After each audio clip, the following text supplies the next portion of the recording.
Hello, Booktube. This has been a rough 24 hours. And last night, which should have been consumed with deadline work, and eventually was also consumed with something else, something that has happened recently. A lot of you probably don't know about it, but our Booktube community has taken a serious hit this week. And also, not to be overly melodramatic, but the idea of a Booktube community has also taken a serious hit this week. And that was more and more on my mind all night long. So that by dawn, I knew I needed a pick-me-up, a self-indulgent pick-me-up, even though I've had a couple of those this week for far more minor reasons. Ordinarily, if I need a pick-me-up, I have a 10-pound little pick-me-up who's right within reach at all times. My little dog and I love to chat. We love to walk around. Doesn't even have to be a real reason. If we look at each other in the middle of a random hour and just decide, hey, you want to go stretch a leg? We do. Unless it's raining, which of course she hates, or unless it's 150 degrees, in which case it could be dangerous. But if it's a normal day, the normal day for Boston is roughly 60 or 70 degrees Fahrenheit with no wind, no rain, no nothing at all, then we'll often do that, and that is enough for most complications. Most of the time that I need a relief, that is enough. Not this time. This particular thing is intensely complicatedly human. It's not the sort of thing that Frida can help with in any way. So I went for my default setting. It was not part of my plan today. I had a number of plans for today. This particular relief valve was not one of them. And also, all of the Booktube videos that I had planned were part of the plan for my day. I was finally going to get around to doing another Friday Reads. I was going to do a bunch of other videos, and I'm not. I'm not going to do that today. I'm just going to do this one video. While I do more thinking on this subject, while I process, I guess, is the stupid 21st century word, but sometimes it's valid.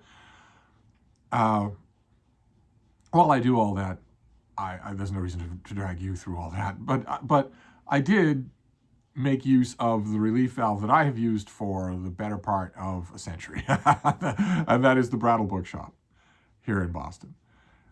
It's a great used bookstore. I've known a couple of generations of the staff that works there. I know the owner and his wife. I'm a regular feature there, and I have been for a very, very long time. And they have a sale lot outdoor.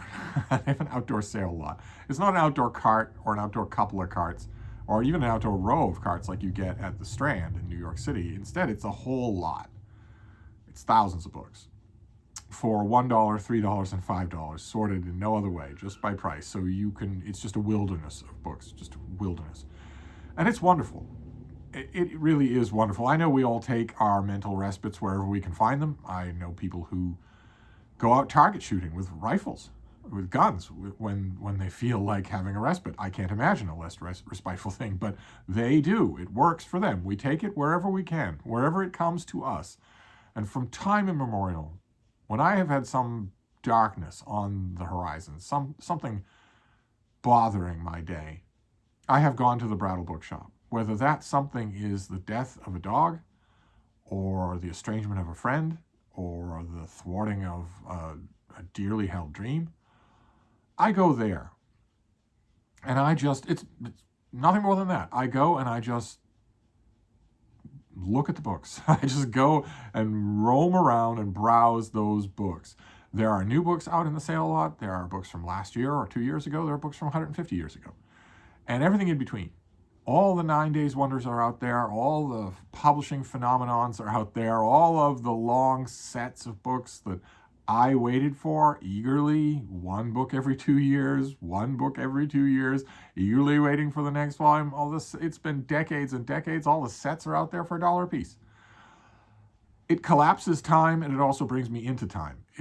I know these books. I know a lot of them. I've had a long history with them. And even the ones that I don't know, I'm eager to know. It manages, however nerdy it sounds, it manages to work me out of a funk almost always. I've never known it to fail. So I went first thing this morning, even though that meant leaving Frida behind. It doesn't technically mean that. It doesn't technically mean that. I keep meaning to explore the possibility of just bringing her with me to the Brattle. She's rather insistent that every human being anywhere near her come and pay homage, come and fuss over her. And when I say insistent, I don't mean that she really hopes it. I mean that she looks at them and screams at them to do that. That can disrupt the shopping experience at the Brattle. And also, she's not fond of the subway, but neither am I. And it's possible that now that she's older and more settled, she would care less about the subway and might care more about the people who do want to fuss over her at the Brattle. It's entirely possible that in a new year, in a different time, in a different place, I could bring her there every single time, in which case I would go all the time. I'd go even more often than I do now.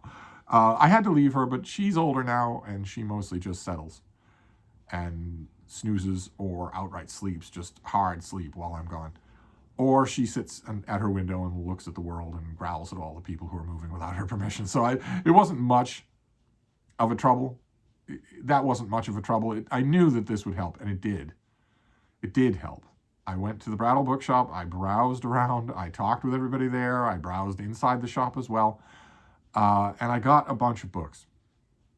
And I want to show you those books, talk about them in just pointlessly nerdy ways. I didn't need these books. You don't need any more books. Nobody needs any books. I know all of this. It's the wonderful excess of it that makes it so joyful to me. And I thought that would be my video today, and then with any luck and endless amounts more thinking, I'll be ready to just come back and make a bunch of videos tomorrow. I'll be ready to just do that tomorrow. So let's go through these books and just chat about books for half an hour, and then that'll be it for today. Because as much as the Brattle did good for me, it did exactly what it has always done. It's nothing special. It's not like they're trying to go out of their way to do that. It's just a sale lot full of old books. I know that. Well, like I said, we all take our respite wherever it comes, the strangest places it can come from. But in addition to that, also talking to you is a respite. I know that sounds hokey. It also sounds a little bit tinny this week, especially. But nevertheless, I've searched my heart on this. I searched my heart repeatedly on this point all of last night when I should have been working. And regardless of whether or not it is true with a capital T, whether or not it is true in any universal sense, it is certainly true for me. You are all real for me. It's not just a question of feeling natural doing this weird thing, talking on camera. It's also that over the years, many of you have reached out. Many of you have visited here. Many of you have reached out. You send me things. I send you things.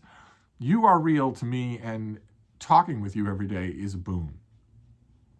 It also is a respite, is what I'm saying. So I'm doing two respites here. And so I want to talk to you about the silly books that I got, and then we'll wrap things up for today. With any luck, I'll be back tomorrow. So the first two books that I got were, I guess they would fall under the heading of BookTube Made Me Do It, because they are connected with BookTube events. Two particular BookTube events that sort of rule the summer. They rule our summers now because we are lemming-like herd creatures on BookTube. At the beginning of every summer now, and forever, will be June on the Range, a BookTube event created by Michael K. Vaughan designed to celebrate Westerns. And not designed only, of course, to celebrate the 10 really good Westerns, but rather, in a way, at least the way I've done it, to celebrate the 10,000 or even 10 million not so good Westerns. And so when I find one of those at the Brattle for $1, I grab it. I don't read it. This is not a normal, the kind of BookTube book haul that causes so many response videos in the larger areas of BookTube, the big channels. I don't, as you, I think, know, I don't buy these books willy-nilly and then never read them. They are actively on the list, but not these first two. These first two, I admit, I am buying them. They're both mass market paperbacks. They're both $1. They're both cheap. They're not going to take up much space. I bought both of them to chuck on the pile in case I do June on the Range. And for June on the Range, I got something by Ernest Haycox called Prairie Guns. I want to point out that that scene is impossible. I know I point this out a lot with Western covers, but both of those people have just fired at point blank range directly at each other. So they're not still standing. They're either both dead or one of them is. So that scene is not possible. But I think this is stories. Yeah, this is a group of stories. That is a little bit odd. Usually little novels like this thing came out, what, 60 years ago? This is a pocketbook. And believe it or not, the pocketbooks with the little kangaroo there, they hold up. They really do. It's amazing how well they hold up after all this time. 1954. That's a long time. But I bet this holds up. I bet I could get a couple of readings out of this. But I'm not going to right away. I'm going to toss this on the pile. And then the other event that I was thinking of when I was browsing the books is at the end of summer. And that is Garb August, created by Ollie at Criminale. Designed to celebrate garbage. Designed to celebrate trash. And to read it for just a trashy dog days of summer. Waste your August reading trash. And we as a group we have never really come to a definitive Linnaean classification of what trash is, but very often in the course of Garb August, myself and a whole bunch of other people, co-hosts, also readers, will angle around to the famous definition that a U.S. congressman gave for pornography, which is, I can't define it, but I know it when I see it. I found out in the Brattle Sale lot that I'm often thinking of that phrase. In this case, I'm pretty sure this is garbage. This is, first of all, it's number 9 in the series, and long series are a dead giveaway. I'm pretty sure this is a pseudonym, Frank Garrett. I have no idea if that's a real name, but this is number 9 of Kill Squad. This is the title of this particular one is Devil's Island. And that is the cover. Look at all that's going on that cover. What is this? Some sort of gauge of some kind or other. Here you have a woman and a man fighting underwater with knives. Here you have a grizzled old vet, and he's got a spear gun of some kind. Here you have, I guess he's supposed to be the himbo of the story. He's got the biceps, and it's been leg day. He's got a Speedo on, but he's above ground. He's not under the water because he's got a gun ready.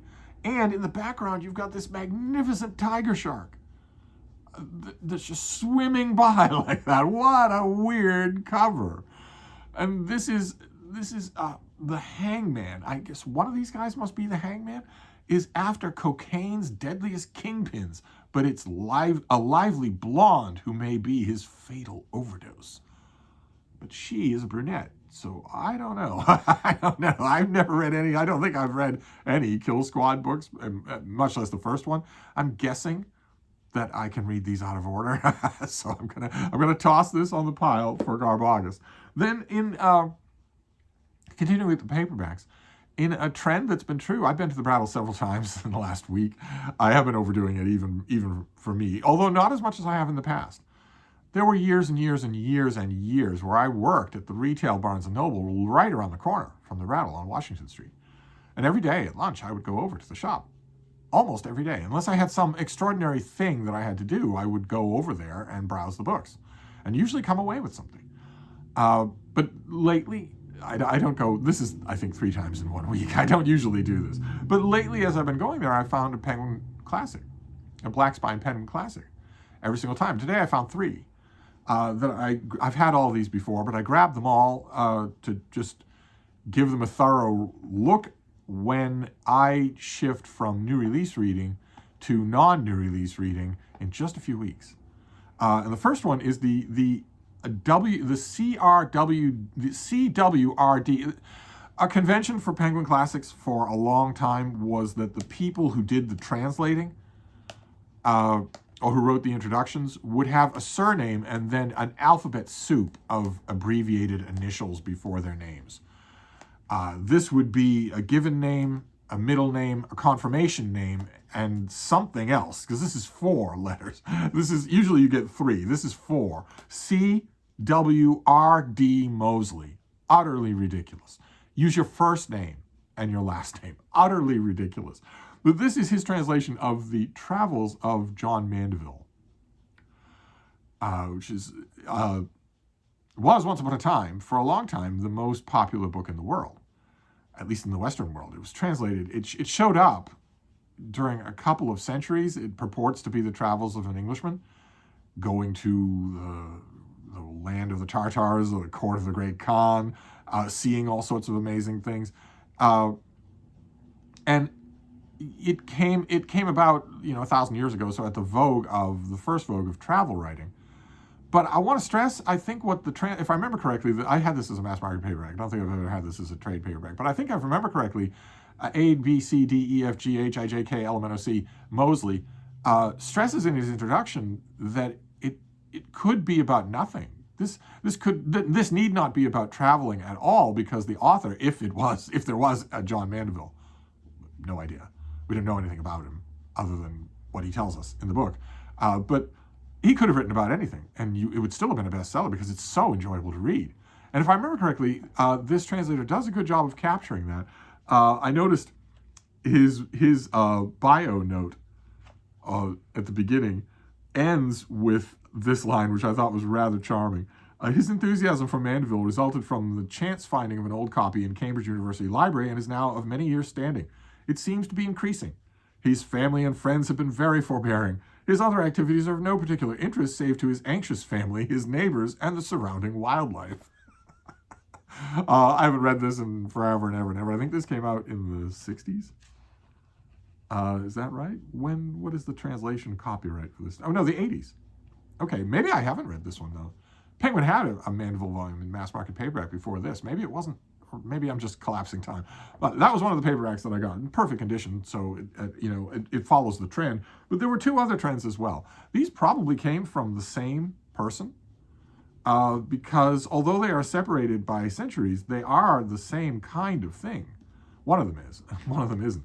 The one that is the same kind of thing is this Penguin Classic. It's in one of their anthology volumes. It's Colonial American Travel Narratives. So here we get the physical and psychological challenges of colonial life are presented here from 4 perspectives. In Mary Rowlandson's story of her capture in 1676 by Native Americans, religious faith sustains the writer in the face of enormous dangers. Sarah Kemble Knight's journal reflects her growing resourcefulness as she travels from Boston to New Haven in 1704.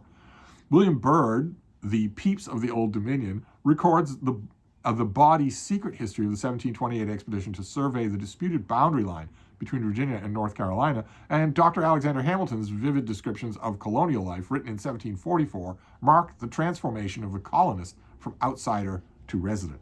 So this is not a big, gigantic anthology. This was a popular thing. People wrote about their travels all the time. Most people never traveled. They stayed within sight of that steeple from the day they were born to the day they were buried. But those who did often wrote about it. And this is only 4 of those. This is 4 longer narratives as opposed to a hodgepodge of shorter pieces.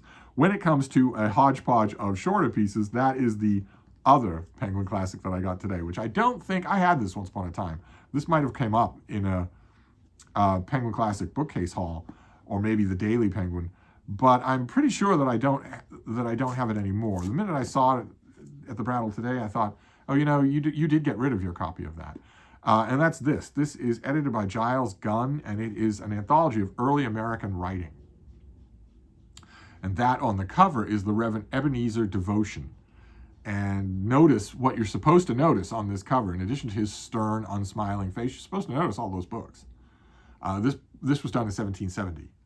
And this is a bigger thing, twice the size of the Travel Narratives book, and it's got everybody in it. It's just everybody and potted biographies of everybody. So this is a feast of a volume. I don't quite remember.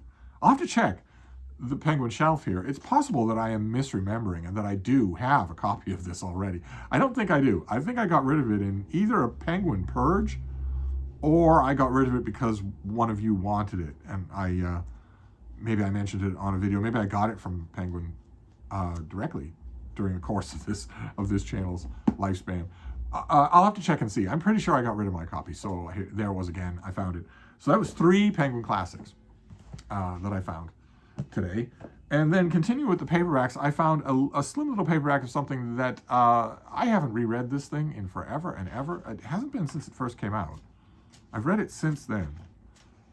This first was published in When? Well, no, that's not going to help me at all. All right. Well, this is published a while ago. I read it a couple of times. It's not long. It's pretty good. In fact, it might be great. It's Susan Sontag. It's regarding the pain of others. I found this little trade paperback just tucked in between two other things out in the lot, and realized how that I would love to read this again. Her famous meditation on pain and suffering and what it means and how the meaning has changed, and also how the voyeurism of it has changed. I don't usually agree with this author, and I saw this on the shelf and realized that a bigger Sontag anthology like the Library of America volume, I would never go to this there. And this is one of the only things that she's written that I would go back to. So as long as I've got this only in one of those bigger anthologies, I'm never going to revisit it. But here it's a book on its own. This I will revisit. And then the final paperback, talk about revisiting. I have had copies of this. I don't know.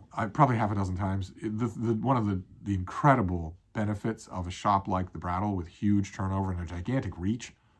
Somebody in North Carolina could call the Brattle and say, "I'd really like to do a book sale to you. I'd really like you to come down here with a van." And if the pictures look good enough, they'll go.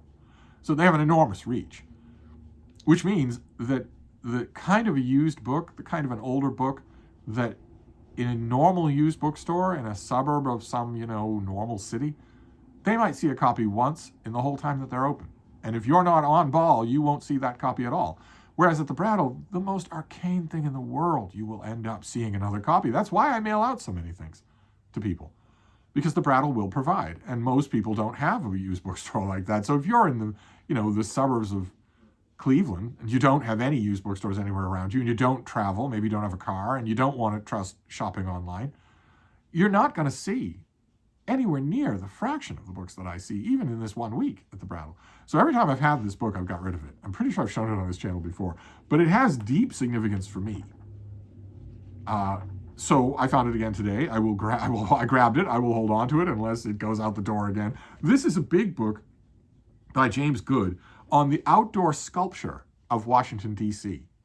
It's an oversized thing. See, that's the normal size of the book. It's an oversized paperback that takes you through all of the outside sculpture, the freestanding statues, the reliefs, the monuments, everything. It takes you through their history. It gives you good pictures of what they look like. I should stress what they looked like. Most of these things have had including this one, have had a thorough cleaning since this book came out. This book came out around the bicentennial, I believe. I ought to know that. Let's take a look and see. When did this first come out? 1974. Yeah. So a lot of these things have had thorough cleaning since then. Some of them have gone back to being dirty but I have looked. I used to live in Washington, D.C., and I've looked and studied almost everything in here. Some of them lovingly. Some of the things in here I absolutely love. And this also has, pricelessly, it has deep details of stuff that if you don't know somebody who works in the government, you're never going to get a close look at it. Pedimenta up high off the street on the, official buildings where you can't get a good look at it. Maybe you can now with a telephoto lens on a really good camera, but you to get all of those pictures coupled with all of the explanations is really good. This is a priceless volume, just priceless. And I see it regularly. I mean, I've gone through probably 4 copies of this thing in the years that I've been shopping at the Brattle, that I've been browsing out in the sale lot. I probably found 4 copies of this thing, this same old used book. So those were all of the paperbacks, and then we can do the hardcovers. This first one is the old Bones Classical Library series from well over a century ago. They were, I don't think they exist anymore. They were little hand-sized hardcovers of Greek and Roman classics.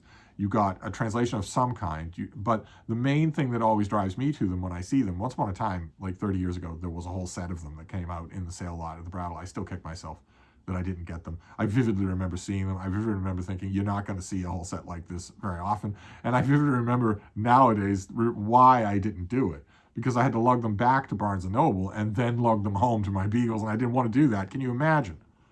Can you imagine? Usually I don't get these things for the translations. I don't think I've ever read a Bones translation that I liked. But the scholarship is sometimes astonishingly good. Just the ones that I have only for the scholarship. And I found one today on Juvenal and Perseus, but mainly Juvenal, the ancient Roman satirist, Juvenal. This is by Reverend Evans. Let's take a look here. Okay, that is supposed to be Juvenal. Okay, all right, fine. Here is, you've got the onion skin there to cover it. This is from 1914. This is the Satires of Juvenal. But look at what I'm talking about here. Look at the notes. Here is the text. All of that is notes, and that is on every single page. Look at all the scholarship here. Every single little detail. Look at that page. That is all notes right there.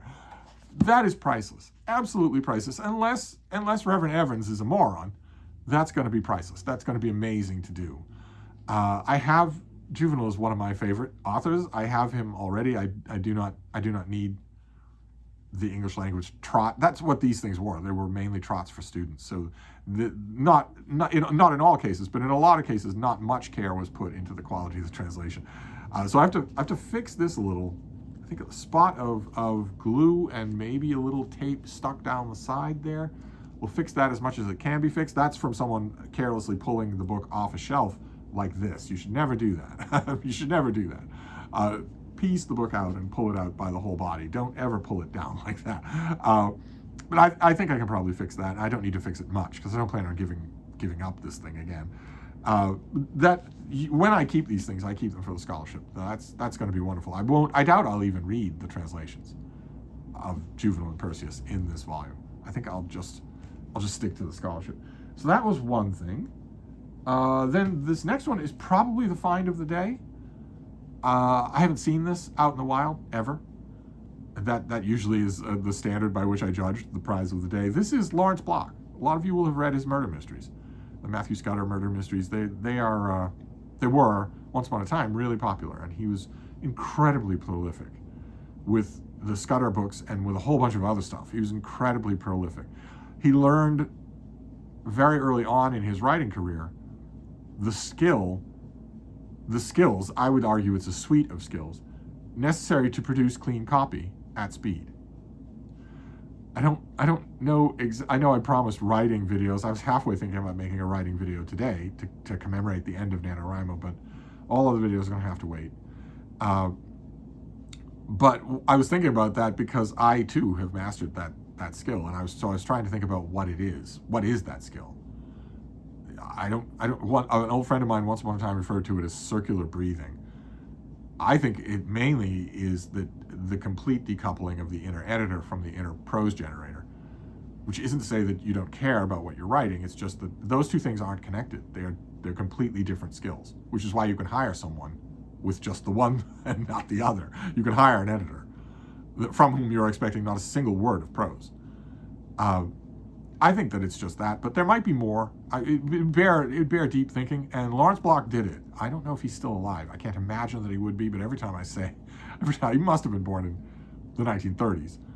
And every time I say that an author born in the 1930s has to be dead now, and when it's almost the 2030s, I'm always proven wrong. One of you always digs up the author and finds out they're still alive. But his books are really good. And this I have never seen. This is Spider Spin Me a Web.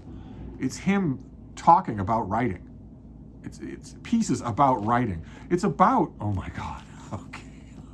Oh my God. The author doesn't look like Toby Keith anymore. Toby Keith doesn't look like Toby Keith anymore. I remember this book. I don't think I ever read it.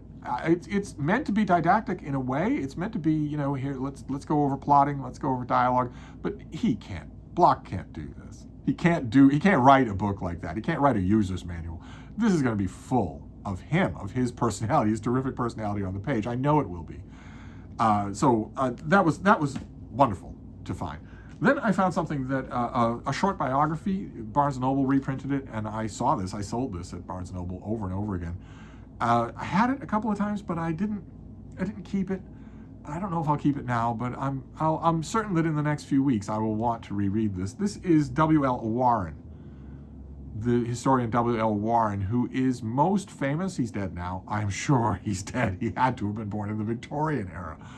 And the only person who was born in the Victorian era who's still alive is Mark at Book Time with Elvis. So, he's most famous for his gigantic biography of England's King Henry II. Still the greatest biography of King Henry II. There's been almost no other claimant, even. But he also wrote a much shorter book of Henry's least successful son, King John. I found that today. See, because of Barnes & Noble. Barnes & Noble briefly flirted with the idea of making books of their own. They should have stuck with it. They were quite good at it. They had really good people. But they didn't. And this is a shorter biography. I've read this a couple of times. I don't remember liking it all that much, but I don't know if there could be two reasons for that. It won't be Warren. He's really good. He's dry, but he's really good. It could be two reasons. One is that John himself is totally unlikable. And that might carry weight. The most compelling portrait of King John that I have ever read was not in a biography. It was actually in, you can see the book right there, The Sheriff of Nottingham by Richard Kluger, which is the portrait of King John in that book is terrific. There's also a book, I can't be lucky enough to have them all within pointing range, but there's a book called Myself as Witness by James Goldman, the author of the play, The Lion in Winter. He wrote a novel called Myself as Witness, and King John is indelibly portrayed in that book as well. But indelibly, but negatively. He's really negative figure. So that could be one reason. And the other reason could be that that fact that The Sheriff of Nottingham, Myself as Witness, and also the King John by William Shakespeare may have just indelibly warped how I think about this figure, so that I don't want to read the John that you can resurrect from the archives and the documents, which is what Warren does. But I'll give this another try. Certainly I have recently wanted to kind of, now that I have a lot more room for books, I've briefly thought about maybe reviving my British royalty collection. Right now it's 6 shelves. But at times it's been 20 shelves. It could be again. You never know. I don't know. I'll have to ponder that. Then we can do battle histories, and that can see us out for today. The first two are the American Civil War. Every once in a while, I have a real taste for just digging down deep into the people, the personalities, to a lesser extent the politics, and especially the battles of the American Civil War. I've been to every American Civil War battlefield. I know their details intricately. I love reading histories about them. I used to know an American Civil War historian, and when he would come over for wine and calzones, he and I would often talk about battles in specific detail. Whose company was here, who went there, and when, and why, and what was the tipping point or the turning point or whatnot. I love books like that, and I found a couple of them today. I found one by an author that I really know. I know him already, and I really like him. But I don't know that I've ever read this book. The author is John Michael Priest, and he wrote a really good book about the Battle of Antietam. In fact, it might be the best book on the Battle of Antietam. I know it has a big, famous competitor, but it might be the best one. But he also did a book called Before Antietam, which is the Battle of South Mountain. A kind of, look at that, you've got the regular artwork that just extends across the cover line. Very nice. That was 1862. It was General Lee versus General McClellan. And it kind of puts the lie to a limited extent, about as much as any engagement does. It kind of puts the lie to the idea of General McClellan as a do-nothing, inept general. He in the split and variegated different theaters of South Mountain, he did about as much as you could do against General Lee. I think you would have to still call this a Southern victory, because Lee was not annihilated, and he easily should be. He should have been annihilated. But boy, oh boy, the main thing that stands out, I don't know, I'll have to see how Priest does this, but the main thing that stands out in other accounts of South Mountain that I have read, other accounts of just general Maryland engagements that I have, especially 1862, mid and late 1861, the thing that really sticks out when you were reading a book like this is how savage these battles were. And I don't mean savage in the way that the later battles of the war were, where, like, for instance, the famous example is Gettysburg, where whole companies of men are mowed out of existence by mounted artillery. I mean, in South Mountain, especially a couple of passes here, we're talking savage hand-to-hand combat for hours. We'll see. We'll see what Priest does of it. I have positive memories of him as a narrative historian, so he probably will do a good job. Can't wait to dig in. Might do that tonight. And then another Civil War battle book that I found. This is by Gordon Ray, and this is The Battle of the Wilderness. So we move forward 2 years to 1864. So here it's still General Lee, but here he's facing off against Grant and Meade. And in Grant, he is finding here, this is the battle, the extended, again, this is another, both South Mountain and the Battle of the Wilderness, despite the fact they have discrete names, they're really not like something like Gettysburg, where it's a very pointed thing. Instead, they sort of sprawl a bit, and they take place in ragged theaters. The Wilderness is like that, just physically. And here in this series of encounters, Lee is getting his first real measure of what General Grant would be like. Of course, Lee and Grant knew each other before. They both fought in Mexico. But the General Grant who was determined to end this war, that General Grant Lee had not really met before. And I don't think Lee also had a good idea of what that kind of a general would be. I don't think he was readily able to conceive what it would be like to face such a general. And he learned the beginning of that here in the Battle of the Wilderness, which also has a ton of pitched combat, a ton of hand-to-hand combat, a ton of high personal drama. You've got the cream of the Confederacy's fighting forces here, and also the cream of their leadership, minus only Stonewall Jackson. And that also is an echo. The Battle of the Wilderness is also an echo, because it was right in this area, I think the previous year, that Stonewall Jackson had been cut down by so-called friendly fire. Now, historians say, there's mist everywhere. It was twilight. His pickets didn't know. He didn't think to give the challenge or the response. Knowing what Longstreet or what Jackson was like, I have always thought there's at least a 50-50 chance that his pickets were waiting for a chance to fill it full of lead. But Longstreet, in the Battle of the Wilderness, he knew perfectly well what had happened on this ground. They'd lost a man that even now, in 1864, Lee was still calling indispensable to his other generals, because he didn't care. Longstreet knew that perfectly well, and in the Battle of the Wilderness, he was also shot by his own men. He was shot by friendly fire. He didn't die, but he had to think, oh my God, what's happening here? This is a bigger book, and it's also a bigger story. It's obviously a bigger story, but it's two Civil War battle histories that are going to be exactly what the doctor ordered, just exactly. And we'll finish up with another one. This gets closer to, don't get me wrong, I love the American Civil War. I could read about it forever. I have read, I don't even know, thousands of books on the subject, individual people, especially individual battles. But that pales next to World War II, the greatest military event in human history, which is still within living memory. And all of us are either the children or the grandchildren of people who knew that war firsthand. Some of us might even be products of home leave in that war. I doubt it. Who could possibly be that old?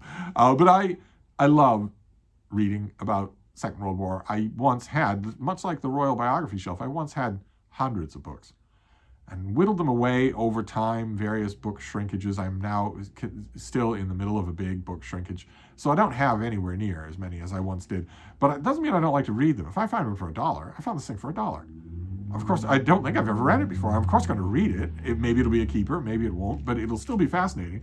This is by a historian called Roberta Wohlstetter.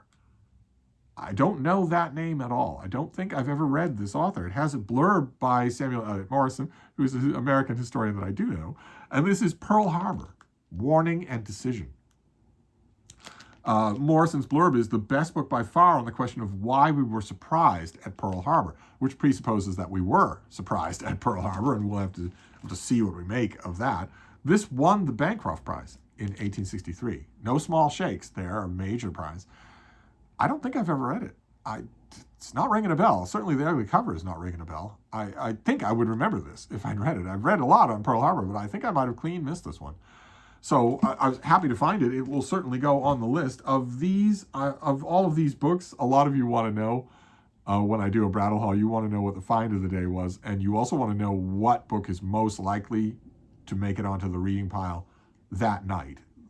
It's been a standard policy of mine at the Brattle forever that no matter how busy my reading schedule is, if I go to the Brattle, if I indulge in a trip to the bargain lot, one of the books that I get, I'm going to read that day as a little toehold on accountability. I'm not just going to chuck them all on a shelf and get to them. Although even when I chuck them all on a shelf, I get to them. They don't stay there for long. You know, all due respect to South Mountain and the Wilderness and even Pearl Harbor, I'm pretty sure it's going to be this. This is Lawrence Block writing about writing. I don't think I'm going to be able to resist this. So that's probably the winner for tonight. But let's do a Steve here before we wrap this up. We have the outdoor sculptures of Washington, D.C., which is full of outdoor art. Let's see here. What are we going to do? We have Spider, Spin Me a Web by Lawrence Block. We have Before Antietam, about South Mountain. We have the Battle of the Wilderness. We have Pearl Harbor, about the battle, but also about the what the author is going to claim is an intelligence failure. Of course, you have to assume that that is true. Maybe the author will examine whether or not that, will examine the contention, the people who've said from the beginning that we weren't surprised at Pearl Harbor. I don't know. We'll see. We have Warren's biography of King John. We have this 100-year-old, this is from 1914, the Bones Juvenile. And then we have a bunch of paperbacks. We have On the Pain of Others, Susan Sontag. We have Early American Writing, an anthology volume. We have Colonial Travel Narratives, also an anthology volume. We have the Travels of Sir John Mandeville. More Traveling could also be an anthology volume, for all we know. And 2 mass market paperbacks. Kill Squad, with a tiger shark on the cover. I think that's the reason I picked it up. And also Prairie Guns, a Western short story collection, all by the same author. So there you go. That was a trip to the Brattle. I think I can safely promise I will not be back to the Brattle this week. I would have to go this weekend. I think it's going to be raining. I don't think I'm going to go back, but I needed this. I needed this today. And I needed talking to you too, just geeking out about these things with you. So now that I've done both of those things, I'm going to disappear for today. I will try to come back with a barrage of videos tomorrow. So here's hoping, and I'll see you then. Thank you, BookTube.